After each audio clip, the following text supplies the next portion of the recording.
भक्तजनों, आज की ये शिव कथा हर कोई अंत तक नहीं सुन पाएगा, क्योंकि भगवान शिव को प्रसन्न करना हर किसी के लिए सरल नहीं होता। आज का मनुष्य अपने जीवन की भाग दौड़ में इतना उलझ चुका है कि किसी का ध्यान धन संचय में है, कोई संसार की होड़ में फंसा हुआ है और किसी के पास अपने आराध्य के लिए कुछ पल निकालने का भी समय नहीं बचा। प्राचीन काल में भगवान शिव की कृपा पाने के लिए ऋषि मुनियों को कठोर तप करना पड़ता था। वर्षों तक वनों में रहकर भूख प्यास सहते हुए ध्यान और साधना करनी होती थी। लेकिन ये कलयुग है भक्तजनों। इस युग में महादेव ने अपने भक्तों पर विशेष अनुकंपा कर दी है। अब उन्हें प्रसन्न करने के लिए न तो कठिन तप चाहिए और न ही बड़े बड़े यज्ञ या भारी दान। आज केवल शिव कथा को श्रद्धा से सुनना और शिव नाम का जप करना ही पर्याप्त माना गया है। दुख की बात यह है कि लोग इस सरल साधना के लिए भी समय नहीं निकाल पाते। शास्त्रों में कहा गया है कि जो व्यक्ति किसी पवित्र कथा को आरंभ करके बीच में ही छोड़ देता है, वो अपने पुण्य से वंचित रह जाता है। इसलिए इस कथा को पूरे मन और श्रद्धा के साथ अंत तक सुनना ही आपका पहला और सबसे बड़ा पुण्य है। कथा श्रवण से मन को शांति मिलती है, घर का वातावरण पवित्र होता है और नकारात्मक ऊर्जा दूर होती है। शिव नाम का स्मरण करते हुए कथा सुनने से परिवार के कष्ट धीरे धीरे समाप्त होने लगते हैं, संतान के जीवन में उन्नति आती है, घर में सुख समृद्धि का वास होता है और सबसे बढ़कर भगवान शिव की विशेष कृपा जीवन पर बनी रहती है। इसलिए भक्तजनों, कथा आरंभ करने से पहले पूरे श्रद्धा भाव से हृदय में शिव नाम का स्मरण कीजिए, ताकि भक्ति की ये यात्रा यहीं से प्रारंभ हो जाए और आपको इसका पूर्ण फल प्राप्त हो। अब मन को शांत कीजिए, हृदय में भक्ति जगाइए और पूरी निष्ठा के साथ इस पावन शिव कथा में प्रवेश करें। आज की कथा एक ऐसे शांत और सरल गांव से शुरू होती है, जहां की हवा में भी भक्ति की सुगंध घुली हुई थी। उसी गांव में एक सीधा साधा सरल हृदय वाला किसान रहता था, जिसका नाम था हरदेव। हरदेव की दुनिया बहुत छोटी थी, लेकिन उसी में उसका पूरा संसार समाया हुआ था। उसका घर मिट्टी का बना हुआ था, दीवारों पर गोबर की लिपाई और ऊपर खपरेल की छत थी। घर के सामने थोड़ी सी उपजाऊ भूमि थी, जो उसके और उसकी पत्नी के जीवन निर्वाह का एकमात्र साधन थी। उसके पास 2 मजबूत बैल थे, जो केवल खेती के औजार नहीं बल्कि उसके सच्चे साथी थे। वही उसकी सबसे बड़ी पूंजी थे। दुनिया की नज़रों में हरदेव गरीब था, लेकिन उसके मन में कभी दरिद्रता नहीं थी। उसका हृदय संतोष और प्रेम से भरा हुआ था। उसे इस बात का कोई दुख नहीं था कि उसके पास दूसरों जैसा धन नहीं है। हरदेव का दैनिक जीवन किसी साधना से कम नहीं था। वो प्रतिदिन सूर्योदय से बहुत पहले जाग जाता, जब आकाश में तारे अभी भी चमक रहे होते। शीतल जल से स्नान कर वो साफ लेकिन साधारण वस्त्र धारण करता।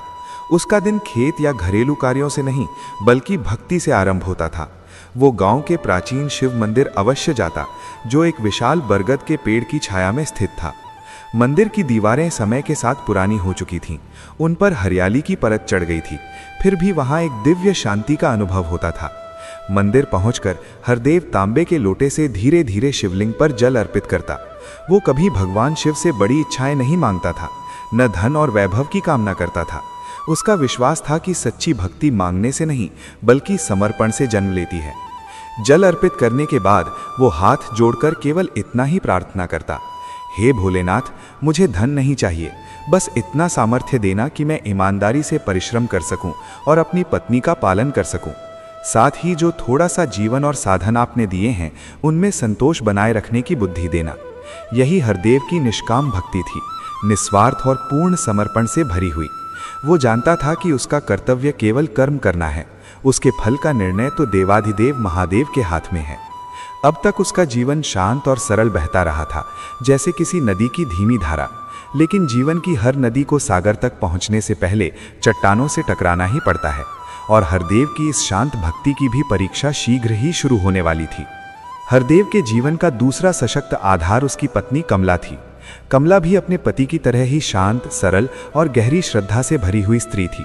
जहां हरदेव खेतों और मंदिर की जिम्मेदारी निभाता, वहीं कमला अपने घर को मंदिर की तरह पवित्र रखती थी। वो हर कार्य में अपने पति का साथ देती और उसका विश्वास उसकी सबसे बड़ी शक्ति था। कमला की भक्ति भी किसी तपस्या से कम नहीं थी। वो प्रत्येक सोमवार पूर्ण श्रद्धा के साथ व्रत रखती थी, क्योंकि वो जानती थी कि ये दिन भगवान शिव को समर्पित है और सच्चे मन से किया गया व्रत घर में सुख, शांति और सौभाग्य लाता है। संध्या समय जब हरदेव खेत से लौटता, कमला आंगन में एक छोटा सा दीप प्रज्वलित करती उस मंद प्रकाश में दोनों पति पत्नी बैठकर शिव नाम का स्मरण करते। उनके घर में भले ही ऐश्वर्य का अभाव था, लेकिन भक्ति का उजाला सदैव बना रहता था। कमला अक्सर हरदेव से कहती, हमारे पास संसार की दृष्टि में भले ही कम हो, पर चिंता का कोई कारण नहीं है, क्योंकि भोलेनाथ की कृपा हमारे साथ है। जब तक हमारा विश्वास अडिग है, हमारे घर में किसी कमी का अनुभव नहीं होगा। ये अभाव केवल बाहरी है, हमारे मन का नहीं। अपनी पत्नी के ये शब्द सुनकर हरदेव मुस्कुरा उठता। उनके छोटे से संसार में एक और अमूल्य संपत्ति थी, उनके 2 बैल। उन दोनों बैलों में से एक का नाम हरदेव ने नंदी रखा था, जो स्वयं भगवान शिव का वाहन माना जाता है, और दूसरे का नाम शंभू, जो महादेव का ही एक पावन नाम है। ये दोनों बैल हरदेव के लिए साधारण पशु नहीं थे, वो उन्हें शिव का जीवंत रूप मानता था। जब वो खेत जोतने से पहले उन्हें तैयार करता, तो स्नेहपूर्वक उनके माथे पर चंदन का तिलक लगाता, जैसे किसी देवता की पूजा कर रहा हो। वो उन्हें उत्तम चारा खिलाता और प्रेम से उनसे बातें करता, मानो वे उसके परिवार के सदस्य हों। गांव के कुछ लोग, जो हरदेव की सरलता और उसकी भावना को समझ नहीं पाते थे, अक्सर उसका उपहास करते। वे हंसकर कहते, हरदेव, जितनी पूजा तो इन बैलों की करता है, उतनी तो शायद मंदिर में भी नहीं करता। क्या यही तेरे भगवान हैं? हरदेव इन बातों पर कभी क्रोधित नहीं होता था, बस हल्की सी मुस्कान के साथ चुप रह जाता। वो जानता था कि सच्ची भक्ति शब्दों से नहीं, आचरण से प्रकट होती है। उसके लिए बैलों की सेवा ही शिव सेवा थी। नंदी और शंभू भी अपने स्वामी के प्रेम को भली भांति समझते थे और पूरी निष्ठा से उसका साथ निभाते थे। यही था हरदेव का छोटा सा लेकिन पवित्र संसार, भक्ति, संतोष और निष्कपट प्रेम से भरा हुआ। किंतु श्रोताओं, अब इस शांत संसार की परीक्षा का समय आ पहुंचा था। धरती पर हरदेव अपने विश्वास और प्रेम में मग्न था, वहीं कैलाश पर्वत पर देवाधिदेव महादेव और आदिशक्ति माता पार्वती इस भक्त के जीवन को देख रहे थे। माता पार्वती ने हरदेव की सादगी और उसकी पत्नी कमला के अडिग विश्वास को देखकर कहा, हे प्रभु, देखिए आपका ये भक्त कितना निष्काम है। ये आपसे कभी धन या वैभव नहीं मांगता, केवल संतोष और कर्म करने की शक्ति चाहता है। इसकी पत्नी भी कितनी श्रद्धावान है। दोनों का विश्वास सचमुच अद्भुत है। भगवान शिव शांत भाव से मुस्कुराए और बोले, देवी, इस संसार में ऐसा सच्चा भक्त मिलना अत्यंत दुर्लभ है। अधिकतर लोग मुझसे केवल मांगते हैं, लेकिन हरदेव केवल समर्पण करता है। वो अपने बैलों को भी मेरा ही रूप मानता है। यह उसकी भक्ति की एक उच्च अवस्था है। माता पार्वती ने करुणा से कहा, तो फिर प्रभु, आप इन पर अपनी कृपा क्यों नहीं बरसाते? इन्हें धन और समृद्धि प्रदान कीजिए, ताकि इनका जीवन और भी सुखमय हो जाए। महादेव गंभीर स्वर में बोले, देवी, सच्चा भक्त कभी सुख सुविधाओं का भूखा नहीं होता। अब तक हरदेव ने सुख में रहकर भक्ति की है, लेकिन भक्ति की वास्तविक परीक्षा तो तब होती है जब दुख और संकट में भी ईश्वर का स्मरण बना रहे। उन्होंने आगे कहा, मुझे ये देखना होगा कि जब उससे उसका सहारा छिन जाएगा, तब उसका विश्वास डगमगाता है या चट्टान की तरह अडिग रहता है। उसकी भक्ति संसार के लिए एक उदाहरण बननी चाहिए। माता पार्वती ने थोड़ी चिंता के साथ पूछा, क्या आप इसकी परीक्षा लेंगे प्रभु? कहीं ये मार्ग से भटक ना जाए, ये तो बहुत भोला है। भगवान शिव ने शांत स्वर में उत्तर दिया, पार्वती, मैं किसी भक्त का विश्वास तोड़ने के लिए परीक्षा नहीं लेता। मैं परीक्षा इसलिए लेता हूं ताकि उसका विश्वास सोने की तरह तप कर और निखर जाए और संसार को सही मार्ग दिखा सके। मैं इसके खेत को सुखाऊंगा, इसका बाहरी सहारा छीन लूंगा, ताकि यह समझ सके कि इसका वास्तविक सहारा न धन है न साधन, बल्कि मैं स्वयं हूं। महादेव ने अपनी दिव्य लीला को आगे बढ़ाने का संकल्प लिया।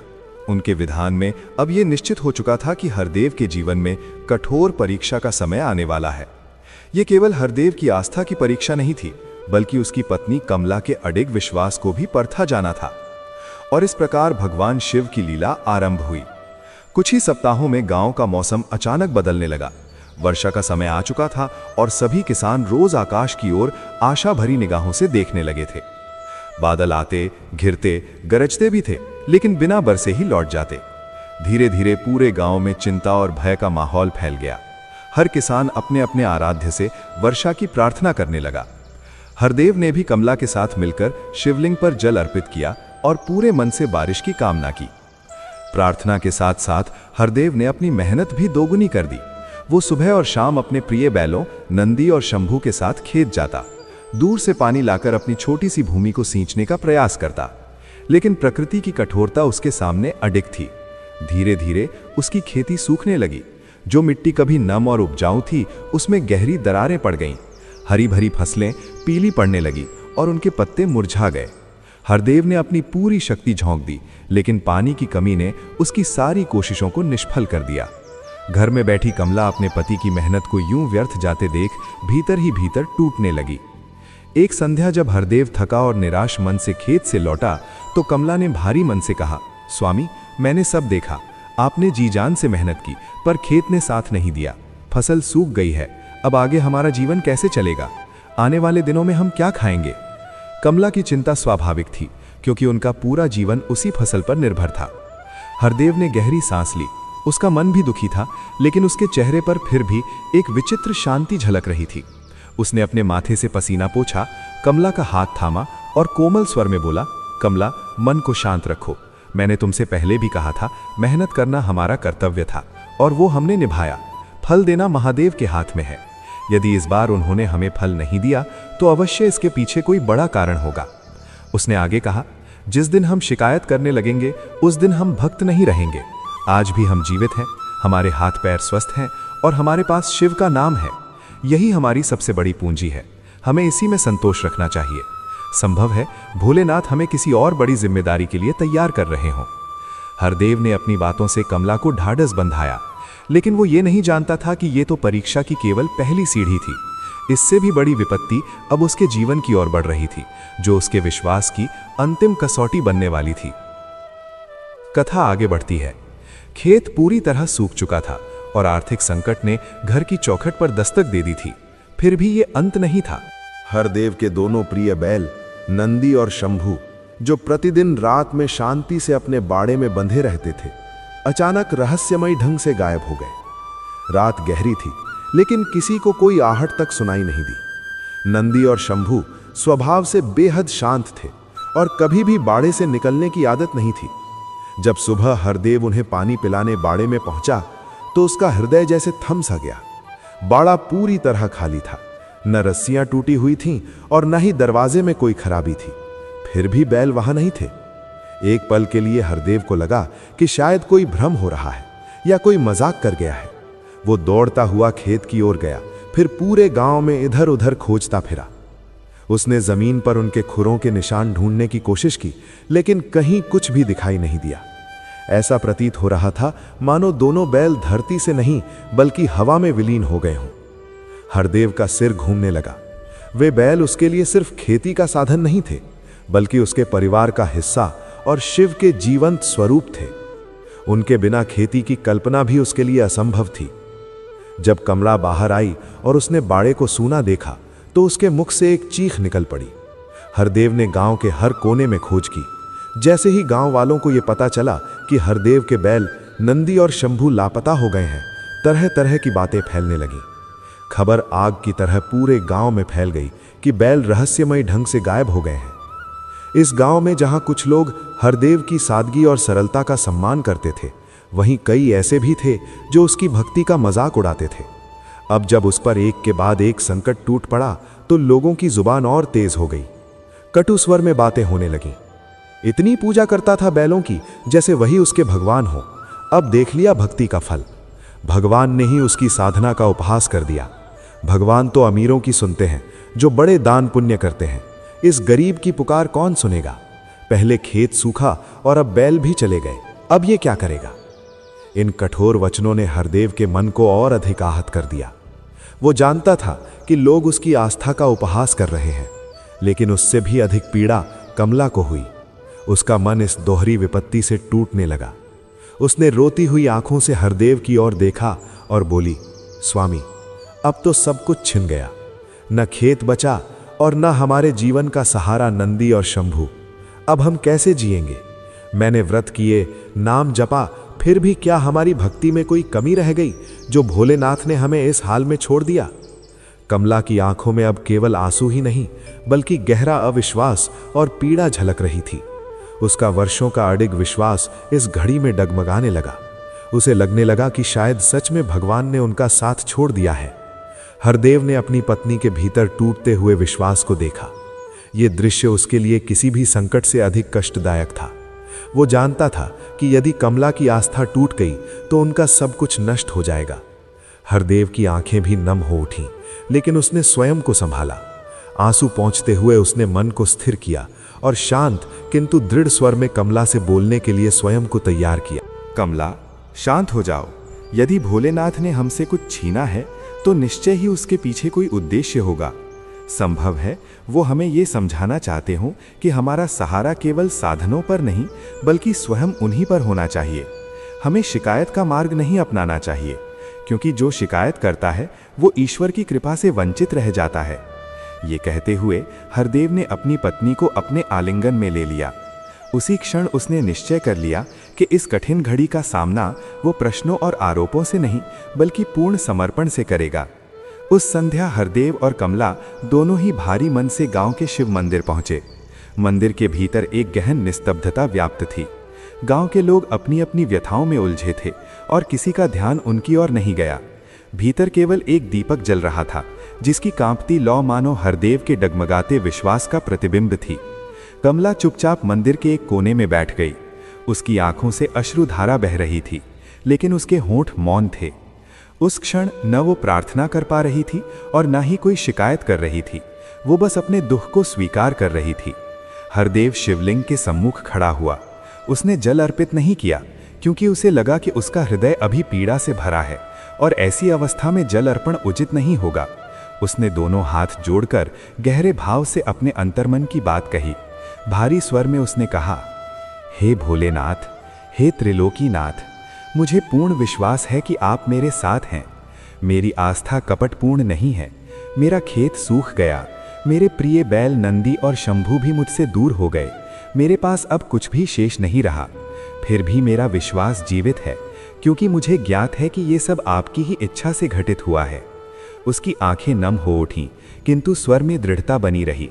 उसने आगे कहा, यदि ये आपकी परीक्षा है तो मैं इसे सहर्ष स्वीकार करता हूँ। मैंने कभी आपसे धन संपदा नहीं मांगी। जो कुछ मेरे पास था वो भी आपकी ही देन थी, और जो अब चला गया वो भी आपकी ही इच्छा से गया। मैं हार नहीं मानूंगा। कल फिर परिश्रम करूंगा, चाहे मुझे अपने हाथों से ही खेत जोतना पड़े। बस मेरी आस्था को कमजोर न होने देना। ये कोई मांगों से भरी प्रार्थना नहीं थी, बल्कि बिना किसी शिकायत के किया गया समर्पण था, जो सीधे कैलाश तक पहुंच गया। हरदेव ने किसी चमत्कार की कामना नहीं की। उसने केवल धैर्य और संतोष की शक्ति मांगी। वो जानता था कि सच्चा भक्त वही है जो पीड़ा में भी ईश्वर का साथ नहीं छोड़ता। मंदिर के एक कोने में बैठी कमला जब अपने पति की इस निष्काम भक्ति को सुन रही थी, तो उसे अपने भीतर आए क्षणिक अविश्वास पर ग्लानि हुई।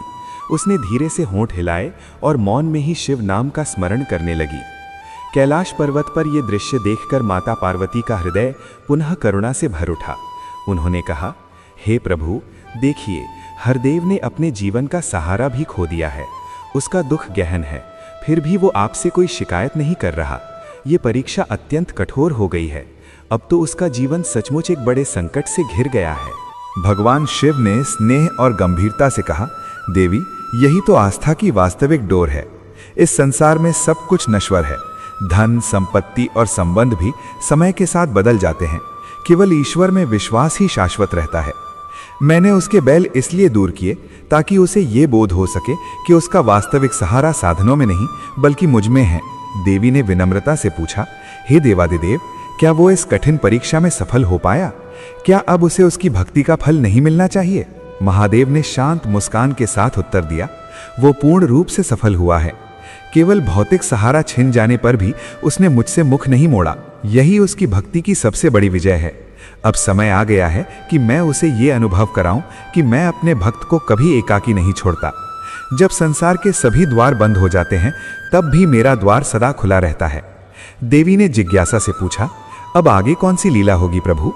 शिव ने मुस्कुराते हुए कहा, अब प्रतीक्षा का क्षण है। उसके बैल सुरक्षित हैं। मैंने उन्हें ही छिपाया था।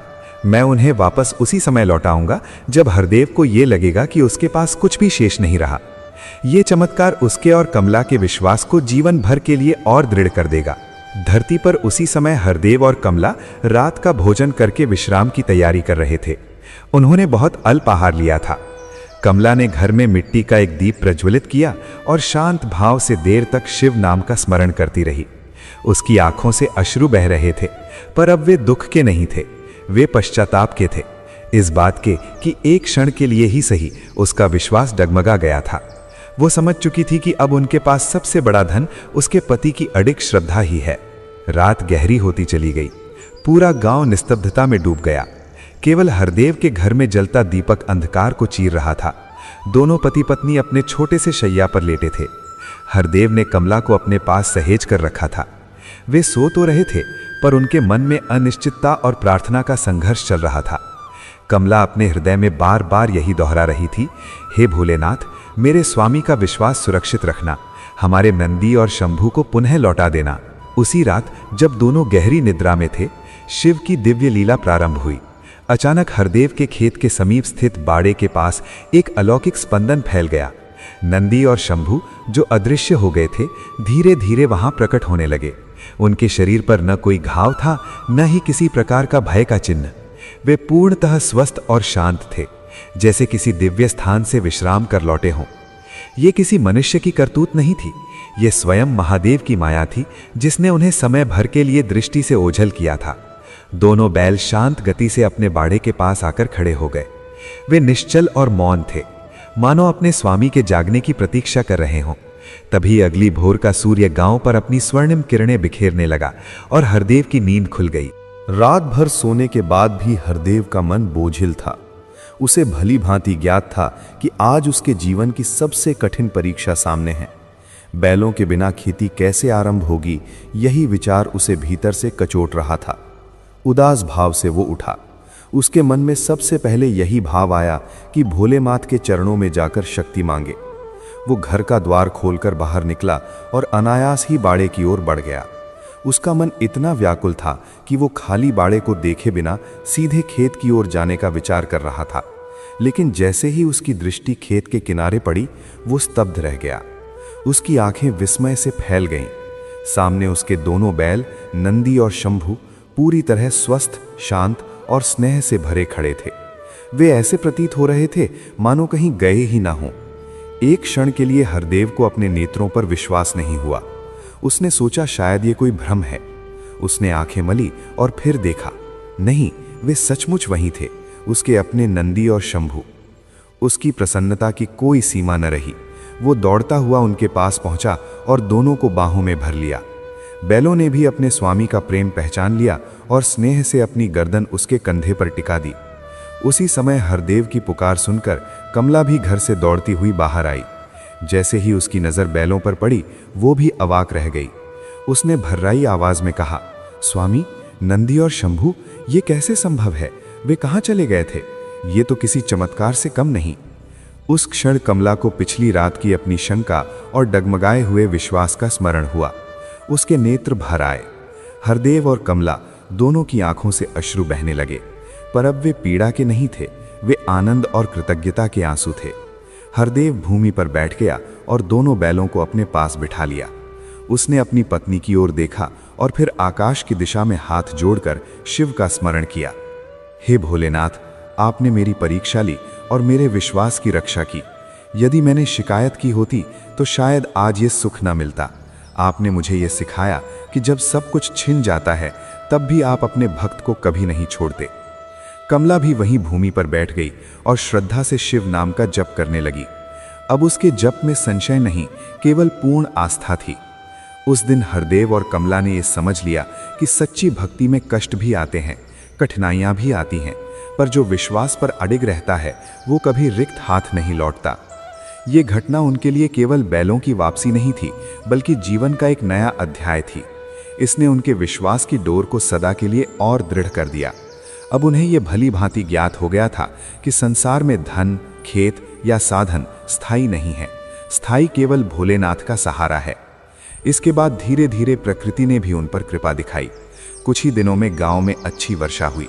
जो भूमि सूख कर फट गई थी, वो फिर से नम और हरी भरी हो उठी। हरदेव ने अपने परिश्रम और भोलेनाथ की कृपा से निर्धनता पर विजय तो पाली, लेकिन मेरे प्रिय श्रोताओं, अब उसके जीवन का सबसे बड़ा परिवर्तन भीतर घट चुका था। बाहरी रूप से वो अब भी साधारण था, पर उसका मन पहले से कहीं अधिक समृद्ध हो गया था। वो आज भी प्रतिदिन मंदिर जाता था, लेकिन अब उसकी प्रार्थनाएं बदल चुकी थीं। पहले जहां वो शक्ति और सहारा मांगा करता था, अब वो केवल एक ही शब्द कहता था, हे भोलेनाथ, धन्यवाद। आपने मुझे परखा, मुझे तोड़ा नहीं, बल्कि ये सिखाया कि मेरा वास्तविक सहारा कौन है। अब मुझे अवसर दीजिए कि मैं आपके नाम पर सेवा कर सकूं। हरदेव ने अपनी फसल का बड़ा भाग गांव के निर्धन और असहाय लोगों में बांट दिया।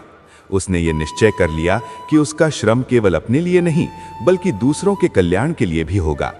नंदी और शंभू की सेवा वो अब और अधिक प्रेम और श्रद्धा से करने लगा। उसके लिए वे केवल बैल नहीं थे बल्कि शिव की प्रत्यक्ष कृपा थे। कमला के स्वभाव में भी गहरी शांति आ चुकी थी। अब वो किसी कठिन परिस्थिति में शिकायत नहीं करती थी। वो समझ चुकी थी कि चाहे संकट कितना भी बड़ा क्यों ना हो, विश्वास की शक्ति उससे कहीं अधिक बड़ी होती है। उसके व्रत अब भय से नहीं बल्कि प्रेम, आस्था और कृतज्ञता से भरे होते थे। तो मेरे भक्त बंधुओं, हरदेव की ये कथा हमें क्या संदेश देती है? ये कथा हमें सिखाती है कि जब भगवान शिव किसी सच्चे भक्त की परीक्षा लेते हैं तो वो परीक्षा उसे तोड़ने के लिए नहीं बल्कि निखारने के लिए होती है। पहला संदेश ये है कि हरदेव ने कभी शिकायत नहीं की। उसने हर परिस्थिति को ईश्वर की इच्छा मानकर स्वीकार किया। जिसने विपत्ति को स्वीकार करना सीख लिया वही वास्तव में कृपा का पात्र बनता है। दूसरा संदेश ये है कि हरदेव को ये बोध हुआ कि उसका असली सहारा खेत, धन या बैलों में नहीं बल्कि स्वयं भोलेनाथ में है। जब मनुष्य अपना सर्वस्व शिव के चरणों में समर्पित कर देता है तब वो कभी अकेला नहीं रहता। तीसरा और सबसे बड़ा संदेश ये है कि हरदेव की भक्ति निष्काम थी। उसने कुछ मांगा नहीं और शिव ने बिना मांगे ही उसे सब कुछ लौटा दिया। हरदेव और कमला दोनों ये समझ चुके थे कि सच्चा सुख धन में नहीं बल्कि अडिग विश्वास में निहित है। इस कथा का अंतिम और सार गर्भित संदेश यही है मेरे प्रिय श्रोताओं।